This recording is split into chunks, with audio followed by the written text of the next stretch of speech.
So you guys have said that you're really interested in learning more about CIRS. So what is CIRS?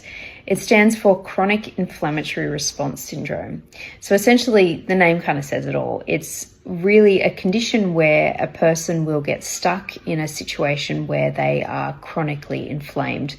So this will happen when they've been exposed to some kind of biotoxin. So examples of this might be Lyme's disease, so a tick bite. It could be water-damaged building exposure, so mold spores. It could even be some kind of chemical, heavy metal, some kind of toxin like that the body's been exposed to, but the reaction that occurs within these people's bodies is abnormal.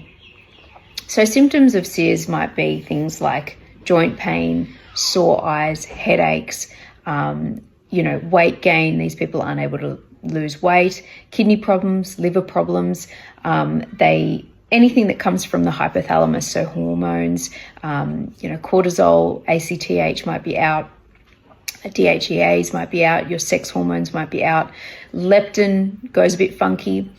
These sort of things are definitely signs of CIRS. So what's really interesting about this condition, while it's in the early days of them really understanding what's going on, what the best knowledge that we have so far is that due to genetic susceptibilities for the genes of the HLA-DRB and HLA-DQB, if you have these genes, doesn't mean you actually have this condition. It just means you're more susceptible to getting this condition. And then if you were to be exposed to one of those biotoxins that I said, then you are more likely to develop this condition. And what they're thinking actually happens is that in a usual inflammatory response, inflammation is actually a good thing for our body. We need it to be able to survive.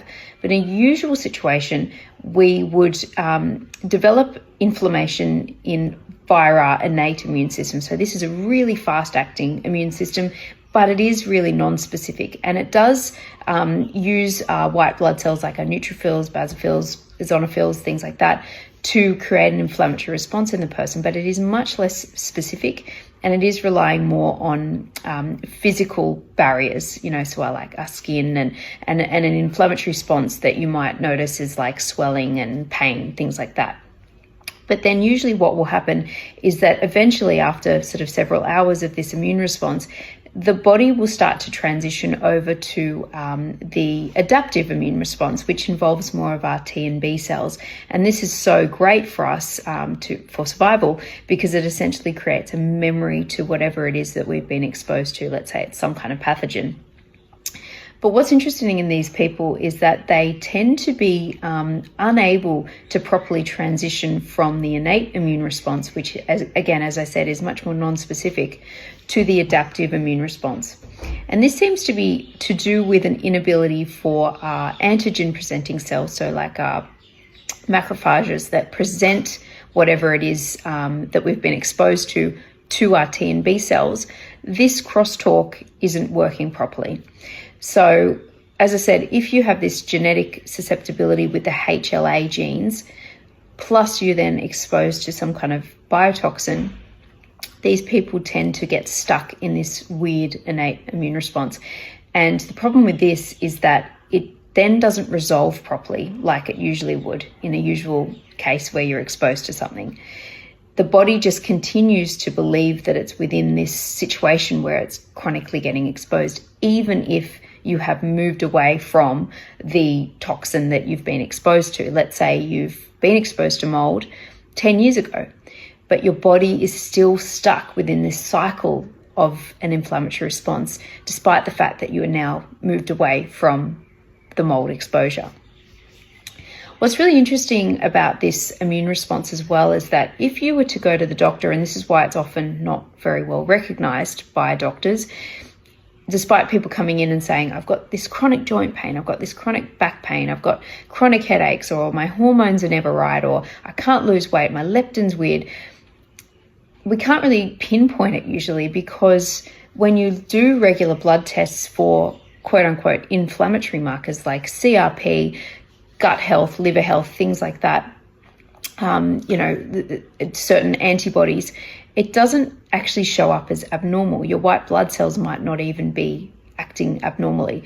You might have normal levels of all these inflammatory markers. So there are very specific markers that have shown to be changed when you are a CIRS patient. And as I said, it's not the usual inflammatory markers that you would usually get tested when you go to the doctor, which makes it very hard to diagnose. So what are those markers? I've made a list, and this is the best that we know about it so far. But just to give you a brief background, what happens is when you are chronically inflamed in the body, this will then go up to the hypothalamus, and it causes changes to a hormone called MSH, melanocyte stimulating hormone, which then is a regulator to many, many different things throughout the body. So like our leptin, our hypothalamus and our pituitary gland have this crosstalk, which then helps us to produce hormones like our sex hormones and our thyroid hormones and things like that. And what's really interesting is when the hypothalamus is alerted to this chronic inflammatory problem, you then start getting problems with your leptin. You get problems with your cortisol, your sex hormones, things like that start to go a bit funky. So some of the tests that you'd want to be looking at are, your ACTH, your cortisol levels, your sex hormone levels, your leptin. Other hormones that can also go funky are your ADH, so your antidiuretic hormone, which is what controls how much you're peeing throughout the day and throughout the night. And if your ADH goes out, interestingly enough, these people end up needing to pee all the time, and their osmolality in their body kind of goes a bit funky too, because essentially they're just peeing out all their fluids and they get quite dehydrated.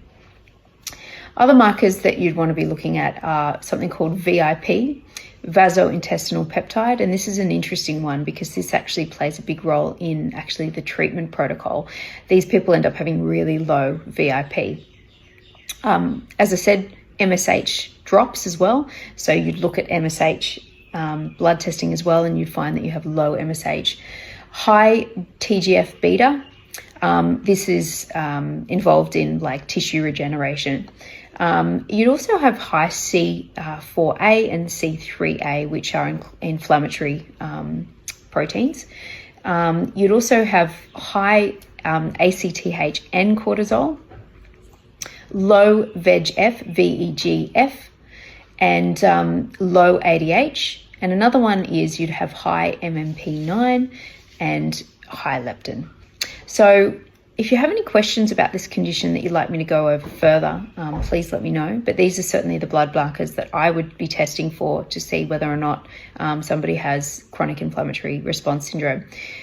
One of the first things you do, even though before testing blood markers, because it only costs $15, is you can get this test called the VCS test, and it's an online test, and you can access it via survivingmold.com. And essentially what it is, it's an eye test, and it's looking at whether or not you have neuronal inflammation. And actually it was developed, according to what I understand, by the military, and it was a way for them to determine whether or not their troops had actually been exposed to a biotoxin.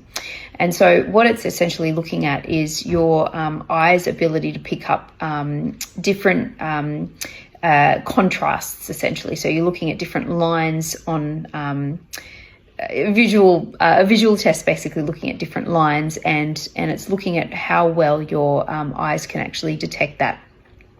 And what they know about chronic inflammation is that, especially with neuronal inflammation, when you're exposed to chronic inflammation like that, and you do have inflammation in the brain, neural inflammation, we start to lose our ability to see different contrast.